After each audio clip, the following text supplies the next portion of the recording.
अडानी को लेकर के पूरा विपक्ष संसद को नहीं चलने दे रहा है और उसका कहना है कि यह बहुत बड़ा घोटाला हुआ है।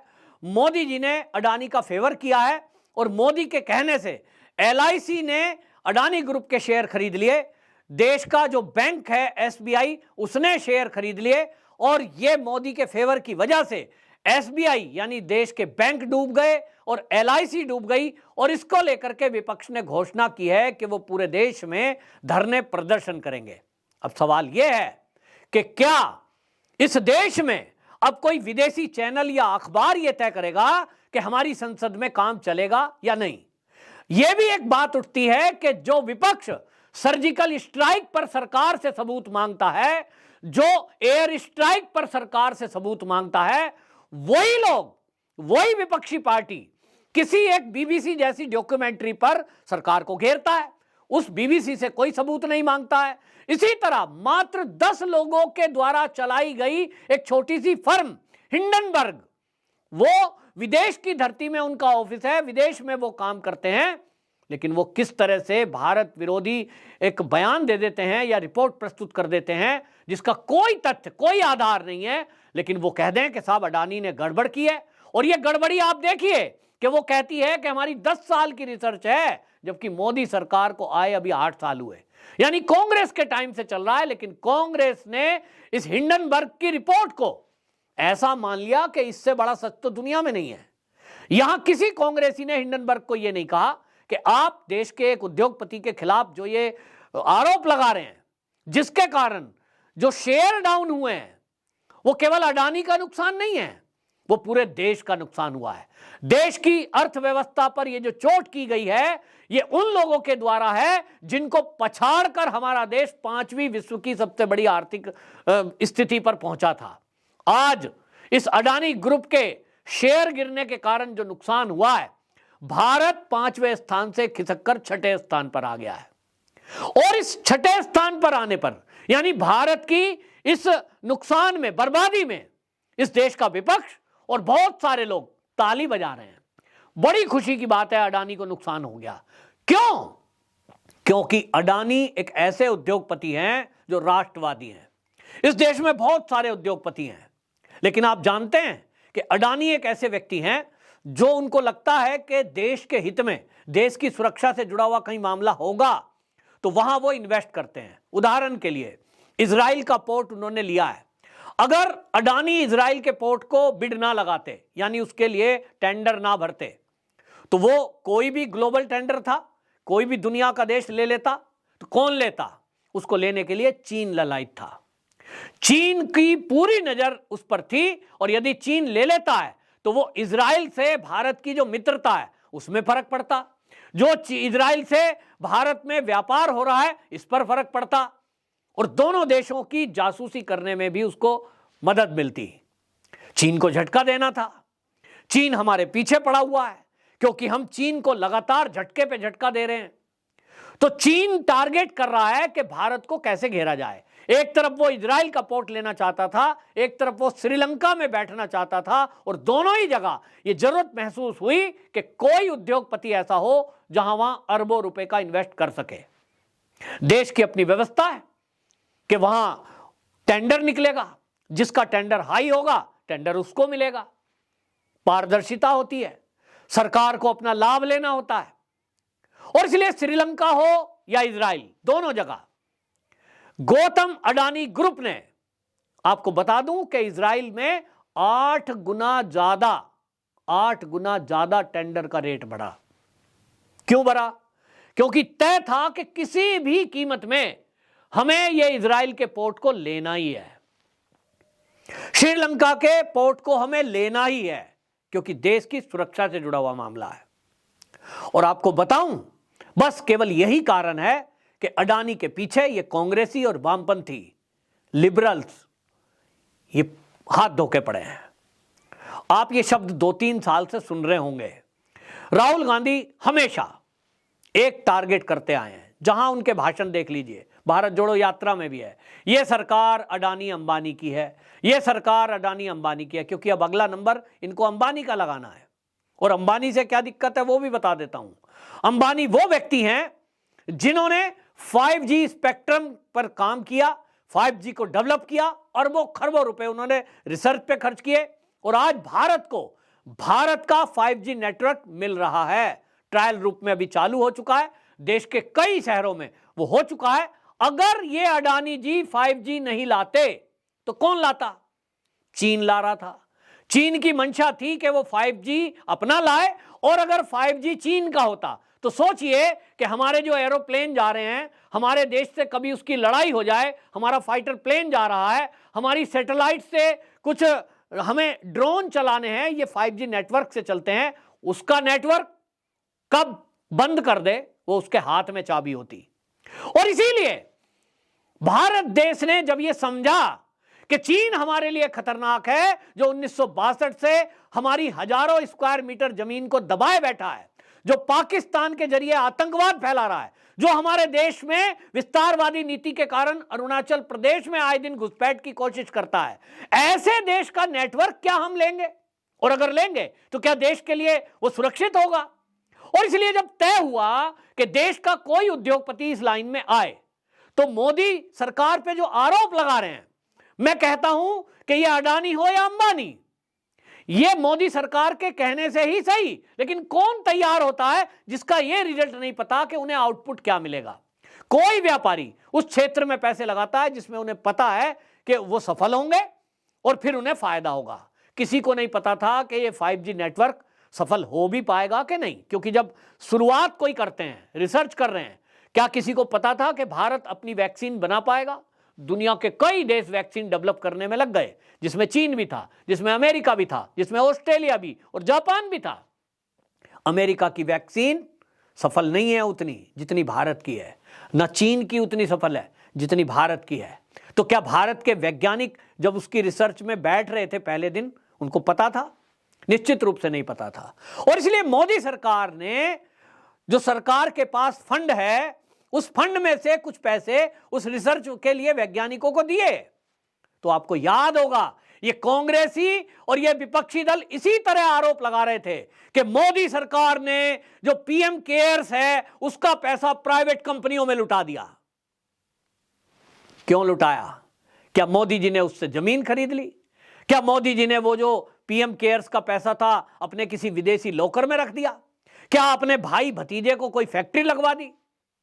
नहीं, देश के लिए था, क्योंकि वो जानते हैं कि ये जो पहले प्रधानमंत्री राहत कोष बना हुआ था, जिसके सोनिया गांधी के सिग्नेचर के अलावा पैसा निकल नहीं सकता था, उस पर इसी तरह कुंडली मार के बैठ जाते और ये रिसर्च के लिए पैसा नहीं देते, क्योंकि इनका तो समझौता चीन से है। ये क्यों चाहेंगे कि भारत के वैज्ञानिक रिसर्च करें? और वैज्ञानिकों को हजारों करोड़ रुपए की आवश्यकता थी रिसर्च के लिए। प्रधानमंत्री मोदी इस बात को समझते थे और इसीलिए उन्होंने पीएम केयर्स बनाया। उसमें पैसे आए, उस पैसे को हमारे रिसर्च के लिए खर्च किया जा रहा है, सेना के लिए खर्च किया जा रहा है। यह विपक्ष इसी तरह शोर मचा रहा था जैसा आज मचा रहा है। कुल मिलाकर 5G टेक्नोलॉजी आने से अंबानी को भी टारगेट किया जाएगा, यह मैं एडवांस में बता रहा हूं। एक चाल है, एक षड्यंत्र है, और उस षड्यंत्र में विदेश की धरती से कोई न्यूज फेंकी जाएगी, फेक न्यूज, और उस फेक न्यूज पर फिर ग्रेटा थनबर्ग जैसी, मियां खलीफा जैसे लोग वो ट्वीट करेंगे, और यहां के विपक्षी पार्टी लोग ऐसा समझेंगे जैसे भगवान देवलोक से कोई ट्वीट कर रहा है। अरे साहब, ये तो सच हो सकता है। जो लोग सर्जिकल स्ट्राइक का सबूत मांगते हैं वो ग्रेटा थनबर्ग या मियां खलीफा के उस ट्वीट का कोई सबूत नहीं मांगेंगे कि आप जो ट्वीट कर रही हैं, आपको पता भी है बाजरा कैसा होता है और ज्वार कैसी होती है, नहीं बता पाएंगी। लेकिन कृषि बिल पर वो ट्वीट करेंगी और हमारे देश में आंदोलन हो जाएगा। खालिस्तानी मूवमेंट चलाने वाले लोगों के सपोर्ट में लोग खड़े हो जाएंगे। ये भारत में जो चल रहा है ना, आपको बता दूं, जो कांग्रेसी हल्ला कर रहे हैं, ये जो कांग्रेसी इस पर ये कह रहे हैं कि अडानी ने गड़बड़ी की है, दो नाम पर झूठ बोला जा रहा है। LIC की बात बता दूं, LIC ने जो शेयर 300 रुपए का खरीदा था वो 3000 से भी ऊपर तक का पहुंच गया। आज शेयर डाउन हुए हैं तो वो 2000 के आसपास है, यानी 300 रुपए का शेयर आज 2000 का है। तो LIC डूबी कैसे? और शेयर खरीदने केवल 1% खरीदा है। LIC जितने शेयर खरीदती है अलग अलग कंपनियों के, उसका मात्र 1% अडानी इंटरप्राइजेज में लगाया है, अडानी के शेयर खरीदने में। तो अगर सारे भी डूब जाएं तो LIC की मात्र 1% संपत्ति नुकसान में जाती है। जबकि आज की डेट में LIC के पास जो अडानी ग्रुप के शेयर हैं वो आज इतने फायदे में हैं कि जिस कीमत में उसने खरीदे थे उससे आज लगभग 2000 करोड़ रुपया उसको एक्स्ट्रा मिलने जा रहा है। तो आज बेच दें और किस्सा खत्म। दूसरा, SBI पर सवाल उठाया जा रहा है कि SBI ने अनावश्यक रूप से ज्यादा लोन दिया। इस लोन में भी आपको बता दूं, मोदी सरकार के आने के बाद लोन लगातार घटा है। कांग्रेस की सरकारों में ज्यादा लोन था अडानी ग्रुप पर, बैंकों का। और उस बैंक में भी ये जो कहा जा रहा है कि ज्यादा लोन दिया है, वहां भी आपको बता दूं SBI ने भी मात्र 1% से भी कम अडानी ग्रुप के शेयर खरीदे हैं। फिर आरोप लगाया जा रहा है कि मोदी के इशारे पर ऐसा हुआ। और वही कांग्रेस जो आरोप लगा रही है, आप देखिए 22 राज्यों में अडानी का काम है, जिनमें सभी कांग्रेस बीजेपी शासित नहीं है। केरल, छत्तीसगढ़, पश्चिम बंगाल, राजस्थान, आंध्र प्रदेश, ओडिशा, तेलंगाना, पंजाब, ये वो राज्य हैं जहां बीजेपी की सरकार नहीं है। और यहां भी अडानी के साथ सरकारों ने समझौते किए हुए हैं। तो सवाल यह है कि जो संसद में बवाल कर रहे हैं, पहले वो ये बताएं कि अगर अडानी गड़बड़ है, अडानी यदि मोदी का आदमी है, अडानी यदि वो है जिसके इशारे पर केंद्र सरकार चल रही है, तो उन्होंने इस अडानी से समझौता क्यों किया? और अगर आज वो उस विश्वास कर रहे हैं रिपोर्ट पर, जो कि एक विदेशी 10 लोगों की एजेंसी ने तैयार करी है, हिंडनबर्ग ने, और वो मान रहे हैं कि हिंडनबर्ग की रिपोर्ट बिल्कुल ठीक है, तब क्या वो ये जो सरकारें हैं जो भाजपा की नहीं है, क्या ये समझौता तोड़ेंगी? क्या ये अपना उस समझौते को सार्वजनिक करेंगी कि बताएं उन्होंने अडानी से क्यों समझौता किया? राजस्थान की सरकार ने 60,000 करोड़ रुपए का समझौता किया जनाब, और उनको लीज पर 1 रुपए में जमीन दी है। तो क्या राहुल गांधी इस बात का जवाब देंगे कि राजस्थान सरकार ने हाल ही में, अभी 6 महीने बीते मुश्किल से, यह समझौता क्यों किया है? आप तो पिछले 3-4 साल से हल्ला मचा रहे हो कि अडानी जो है बेईमान है और अडानी जमीनें खरीद लेगा और मोदी का आदमी है। तब आपकी सरकार ने राजस्थान में 60,000 करोड़ रुपए का समझौता अडानी से क्यों किया? पहले इसका जवाब दो, फिर संसद में हल्ला करना। लेकिन इस देश के राजनीतिक दलों का एक सूत्री कार्यक्रम है कि हमको बस संसद नहीं चलने देनी है, देश में झूठ बोलना है और अडानी और अंबानी के विरुद्ध देश की जनता को ऐसा खड़ा कर देना है कि वो इनके ऊपर हमला करें। आपने देखा होगा जब कृषि कानून की बात आई थी, कृषि बिल पर, उस समय पंजाब के अंदर जो अंबानी ग्रुप हैं, उनके जो टावर लग रहे थे उनको काट दिया गया, उनके केबल काट दिए, उनके जनरेटर चुरा कर लोग ले गए। क्यों? टारगेट करना है 5G ना चल जाए। अगर अडानी का 5G भारत में चलेगा तो फिर चीन का कौन लेगा? क्योंकि चीन को तो मोदी सरकार आने नहीं देगी। देश की सुरक्षा के लिए खतरा है चीन। क्या ये इस देश का बच्चा बच्चा नहीं जानता? लेकिन शायद राहुल गांधी नहीं जानते, शायद ये अरविंद केजरीवाल जी नहीं जानते। जानते तो हैं, ऐसा तो नहीं है, वो लगता ही है ऐसा देखने में बहुत चतुर है। चतुर ना होता तो वो 2008 में जो चीन से समझौता किया था वो ना करके आते। लेकिन देश को गुमराह करना इस देश के विपक्षी पार्टियों का एक एजेंडा है। झूठ बोलो, गुमराह करो, हल्ला करो। आपको याद होगा अरविंद केजरीवाल जी क्या कह रहे थे नोटबंदी पर? सबसे बड़ा घोटाला है आज तक का। राफेल पर क्या बोल रहे थे राहुल गांधी? सबसे बड़ा घोटाला प्रधानमंत्री मोदी का। चौकीदार को चोर नारे लगवा रही थी प्रियंका गांधी बच्चों से। और इसी तरह इन्होंने हमेशा एक झूठ को परोसा, फिर उसको एजेंडे के रूप में प्रचारित किया और मोदी को घेरने की कोशिश की। आज हालात ये हो गए हैं कि पंजाब के अंदर खालिस्तानी मूवमेंट को फिर से गांव-गांव में प्रचारित किया जा रहा है। पुलिस मूक दर्शक बनी हुई है, बेअदबी के नाम पर हत्याएं हो रही हैं, कोई रोकने वाला नहीं है। यह देश के लिए खतरनाक नहीं है? इस पर कोई चर्चा संसद में नहीं हो रही है। ये जो देश में हो रहा है, ये केवल राष्ट्रवादियों को प्रताड़ित करने के लिए, राष्ट्रवादियों को बर्बाद करने के लिए, राष्ट्र को नुकसान पहुंचाने के लिए हो रहा है। अडानी हो या अंबानी, ये केवल टारगेट किए जा रहे हैं। और मैं देश के उद्योगपतियों से कहना चाहता हूं, सबसे, कि अब वो देख रहे हैं कि वो ये देख रहे हैं कि आज अडानी को टारगेट किया जा रहा है, कल को अंबानी को किया जाएगा, परसों को महिंद्रा पे नंबर आएगा, उसके बाद टाटा पे नंबर आएगा, आना सब पे है, क्योंकि इनको देश को बर्बाद करना है। क्योंकि इन्होंने तो शपथ ली है, आज जंग रहेगी जारी देश की बर्बादी तक। जिन लोगों ने शपथ ले रखी है, उनके पीछे खड़े ये नेता हैं, इनको देश की तरक्की प्यारी नहीं है, ये तो देश की बर्बादी देखना चाहते हैं। देश का लूट मार करने वाले वो अंग्रेज ही नहीं थे, वो मुगल ही नहीं थे, आज भी देश के अंदर बैठे हुए हैं, जिन्होंने अरबों खरबों लूटा है।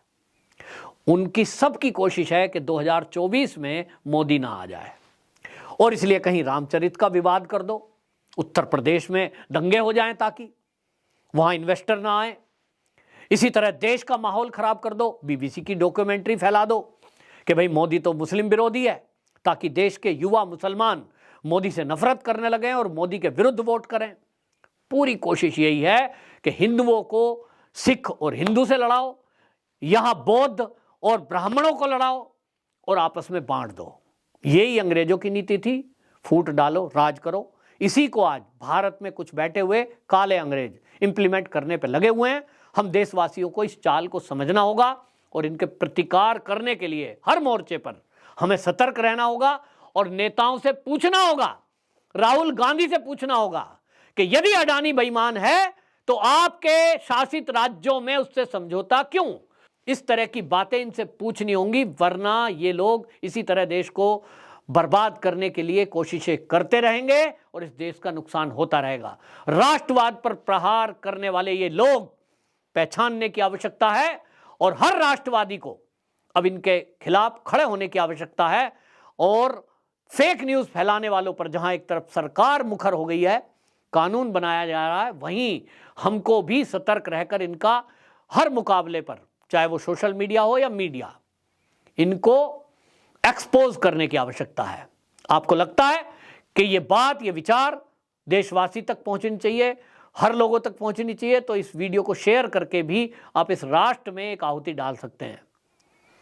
आपकी कोई राय है तो कमेंट बॉक्स में उसको जरूर रखें।